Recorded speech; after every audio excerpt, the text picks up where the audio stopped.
Mon composteur en 4 points. C'est un composteur d'intérieur, un composteur qui comprend une part conséquente de café, c'est un lombricomposteur et un composteur sec.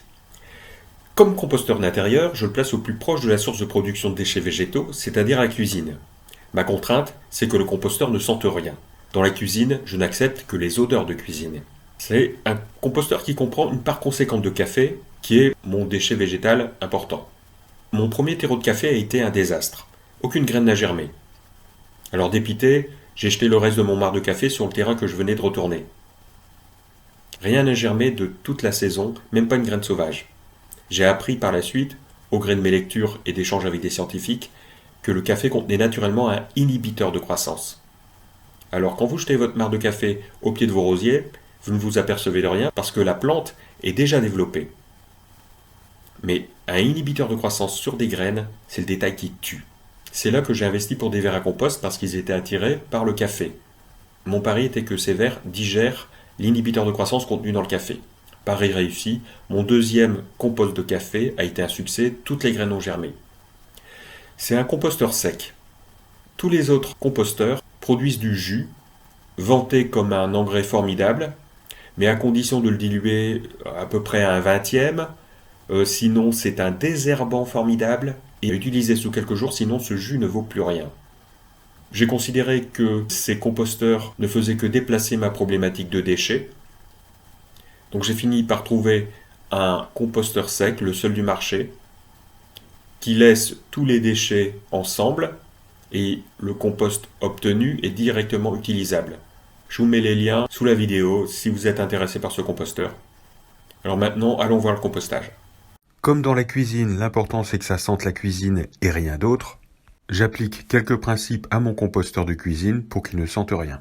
Je n'y mets que des végétaux, rien de la famille de l'ail, ni ail, ni oignon, ni poireau, et aucune matière animale excepté la corne. Je régule mes apports de végétaux frais en les congelant, ce qui me permet d'aligner leur vitesse de dégradation par les vers sans causer de fermentation. Une fois décongelés, je passe ces végétaux au mixeur pour obtenir une pâte homogène, que je mélangerai avec les parties sèches réduites en poudre, facilement stockables à l'extérieur, telles que la sciure, les fruits à coque mixés et le marc de café. Dans votre composteur, pensez à mettre des parties végétales dures, telles que sciure de bois, carton. Les parties végétales les plus dures que j'ai sont les coques de noix et de noisettes, que je broie à l'aide d'un mixeur dédié, qui a la fonction glace pilée, c'est bien utile. J'y ajoute des coquilles d'œufs pour réguler l'acidité du compost. L'activité animale des vers acidifie le sol. Si j'ai besoin d'un terreau de semis, alors je vais tamiser ce broyat avant de le mélanger avec les végétaux que j'ai mixés auparavant. Vous pouvez aussi ajouter des poils ou des cheveux, dont la matière est de la corne. Cette matière animale ne gênera pas les vers. Quant aux agrumes, elles sont à éviter en raison de leur acidité et de la présence d'huile essentielle dans leur écorce. Voilà le résultat. Mon compost est assez sombre parce qu'il contient beaucoup de café. Là, j'ai mis un noyau de mangue qui est constitué de fibres et qui se décompose lentement. Là, il a peut-être 1 an ou 2. Et je le remets à chaque fois que je vide mon compost. Vous voyez, il est déjà bien colonisé par des vers. Donc, vous voyez, la couleur, c'est pas vraiment des lombriques, hein, c'est pas gris, il y a des teintes jaune-orange. Et donc, il est complètement mangé à l'intérieur. Et vous voyez, la fibre, c'est du bois. Donc, les vers mangent bien le bois et ils en ont besoin. Là, en plus, ça fait un abri, c'est intéressant. Donc, ça ne sent rien du tout. La graine n'a pas pourri, elle a été dégradée et puis les vers se sont infiltrés. Donc, ça fonctionne très bien. Donc voilà, ça se friabilise et finalement, c'est bien utile pour l'ensemble.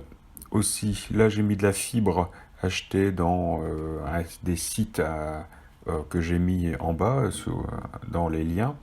Et ça sert pour commencer votre culture de vers. C'est intéressant pour que les vers s'y nidifient. Ce sont des fibres végétales de voilà simplement et ça tient bien. Les vers en raffolent, ça fonctionne très bien. Donc c'est toujours bien de mettre une couche au-dessus du mélange, au-dessus, pour que les vers viennent s'y abriter. Vous voyez, là j'ai un mélange très dense, collant, bourré de vers, qui me garantissent, puisqu'ils mangent, ils oxygènent tout. Là, vous voyez, il y a un bout de coton. La fibre de coton, ça fonctionne. Vous pourriez mettre carrément un jean, ça serait digéré. Mais il faut avoir la quantité de verre et puis aussi la patience, hein.